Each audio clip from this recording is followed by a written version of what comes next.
Há um ditado que diz que a esperança é a última que morre. Alguém já ouviu esse ditado? Mas na verdade a esperança já morreu. A esperança não é a última que morre. A esperança na verdade foi a primeira a morrer. Mas a Bíblia diz que ao terceiro dia ela ressuscitou. Irmão, guarda isso, a esperança é uma pessoa. A esperança tem um nome. A esperança se chama Jesus, o autor e consumador da nossa fé. É Ele quem constrói e sustenta a fé que você carrega. É Ele quem mantém de pé os sonhos que te movem. É Ele que garante as promessas que te fez. Você está comigo? Diga amém. Então não se iluda, a esperança não é a última que vai morrer. Ela já morreu faz tempo. Mas ao terceiro dia ela ressuscitou. E é ela quem governa a nossa história, ou pelo menos deveria. Igreja, olha para mim.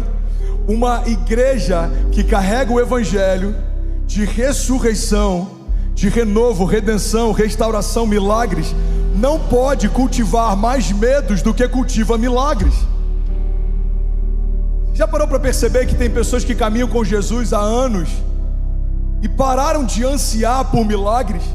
Tem pessoas que têm esvaziado nos seus púlpitos a expectativa da igreja em relação a milagres. Tem pastores tentando diminuir o poder da palavra da fé para caber dentro das suas experiências pessoais.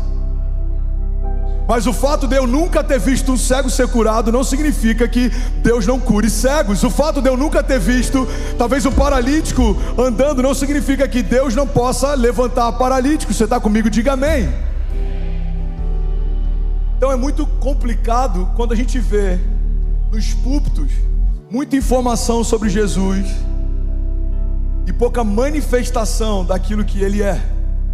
Desconfie de uma igreja que prega sobre milagres, mas não vive milagres. Desconfie de um pastor que fala sobre romper financeiro, mas não vive prosperidade. Desconfie de alguém que fala sobre restauração, mas continua reclamando das mesmas coisas e lambendo as mesmas feridas.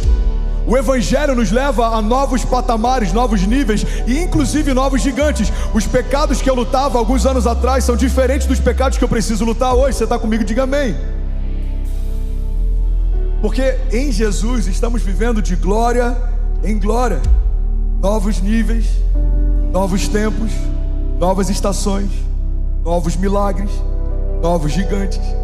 Na América tem um ditado que diz que next level, next level. A cada nova estação, a cada novo nível, novos gigantes que a gente enfrenta. Então talvez o gigante que você enfrentava no início da tua jornada de fé é que eu vou dar o exemplo da minha história. Teve momentos na minha história em que eu lutava para ter algo na despensa. A gente já passou por um período pequeno, mas a gente passou um período durante a gravidez da Ceci que eu dependia de oferta de outros para fazer compras. Mas já houve momentos em que eu prosperei e o meu desafio era não roubar de Deus os dízimos, era não deixar de ser fiel enquanto eu estava vivendo um tempo bom. Então você percebe que os desafios eles mudam à medida que a gente muda. Talvez o seu desafio era manter a tua fé quando tudo ia mal. Quem sabe o teu desafio hoje seja continuar sendo leal e fiel, porque agora tudo vai bem. Você está comigo? Diga amém. Eu quero pregar sobre esperança hoje. Por quê? Porque se removermos a esperança do evangelho, removemos a essência do evangelho. Se retirarmos a esperança como um dos pilares que sustenta a nossa jornada, não é o evangelho que nos move mais, é qualquer outra coisa. A esperança do evangelho é o que mantém a igreja de pé. A esperança do evangelho é o que nos sustenta até o dia em que Jesus vem para nos buscar. Maranata significa uma igreja que anseia e espera por aquilo que o Senhor falou que faria. Atos 2 só se cumpriu porque aquele povo estava reunido em um só lugar, esperando que Deus cumprisse a palavra que Ele havia liberado. Derramarei do meu espírito sobre toda a carne. Os vossos jovens, eles terão visões, os vossos velhos terão sonhos, os vossos filhos e as vossas filhas profetizarão. Você está comigo? Diga amém. Então você percebe que toda a promessa que se cumpriu no passado está ligado a um povo que esperava com confiança que se cumprisse aquilo que Deus disse que faria.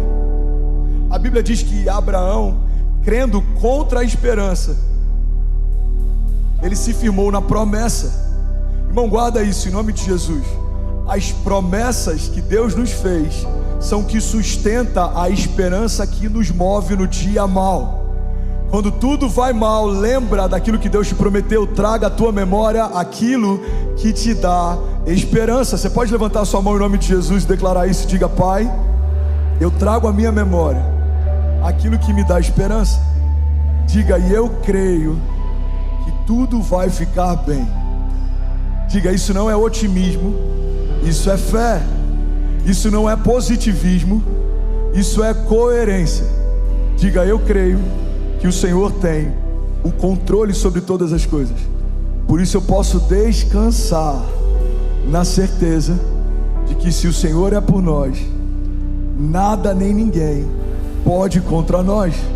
Diga: eu creio que agindo o Senhor a meu favor, ninguém pode impedir o seu agir. Você crê nisso? Diga amém.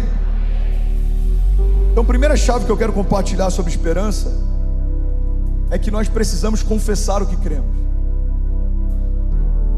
Não faz sentido carregarmos uma teologia que fala sobre milagres e não vivermos uma jornada marcada por milagres. Irmão, olha para mim, se nos seus últimos 6 meses você não tem um testemunho de milagre para compartilhar, você precisa ressignificar algumas coisas na sua jornada. Qual foi o seu último milagre financeiro? Qual foi o seu último milagre de cura? Qual foi o último milagre que você viu na sua família? Qual foi o último milagre que você viu na sua empresa? Qual foi o último milagre que você testemunhou? Qual foi o último milagre que você de alguma forma provocou? Irmão, não fomos chamados por Deus para defendermos só uma ideia sobre Deus. Fomos chamados por Deus para sermos a manifestação de quem Deus é, para sermos a expressão do que Deus é capaz de fazer. Sabe, tem algo interessante. João Batista, ele falava que ele queria se esconder para que Deus pudesse ser revelado. Ele queria ser diminuído para que Deus pudesse ser exaltado. Mas a gente precisa entender que essa linguagem de João, como é que eu vou dizer? Essa forma de pensar de João Batista é a expressão de uma aliança. Mas ele marca o final de uma aliança e Jesus marca o início de outra aliança. Você está comigo? Diga amém. Então ele fala que eu cresça, que eu diminua para que ele cresça, que eu suma para que ele apareça, que eu me esconda para que ele se revele. E tem muita gente que está vivendo a sua jornada de fé tendo esse mesmo entendimento. Mas a verdade é que isso marca o final de um tempo, mas Jesus marca o início de um novo tempo.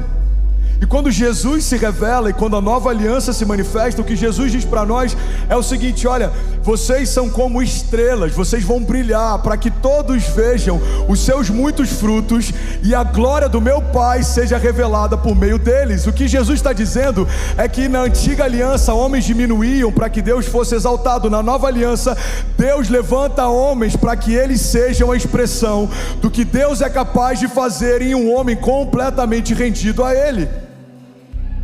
Então o que a nova aliança está dizendo é que se você estiver completamente nele e as palavras dele estiverem completamente em você, você e a sua casa vão se tornar um outdoor da graça de Deus. 50 pessoas crendo nisso, misericórdia. Você está comigo ainda? Diga amém. Deus quer exibir você, porque os seus milagres apontam para Ele. Deus quer honrar você, porque a sua restauração aponta para Ele. Deus quer proteger você, porque a sua proteção em meio a tempos de batalha revela o quão protetor Ele é. Deus quer prosperar você. A Bíblia diz que nós não pediremos emprestado, mas emprestaremos a muitos. E aí, tudo bem? Você acabou agora de assistir um vídeo. Se você ainda não está inscrito, já se inscreve também no nosso canal, ativa esse sininho aqui embaixo de notificação e toda vez que eu fizer uma live ou estiver transmitindo uma mensagem ao vivo, você vai ser um dos primeiros a saber. Mas eu deixei mais 2 indicações aqui que eu espero que façam muito sentido para você, então já aproveita e clica para assistir a próxima mensagem, beleza? Seja bem-vindo ao time de incendiários e eu espero de verdade que essas mensagens mudem a sua vida como elas têm mudado a minha também. Até a próxima, valeu!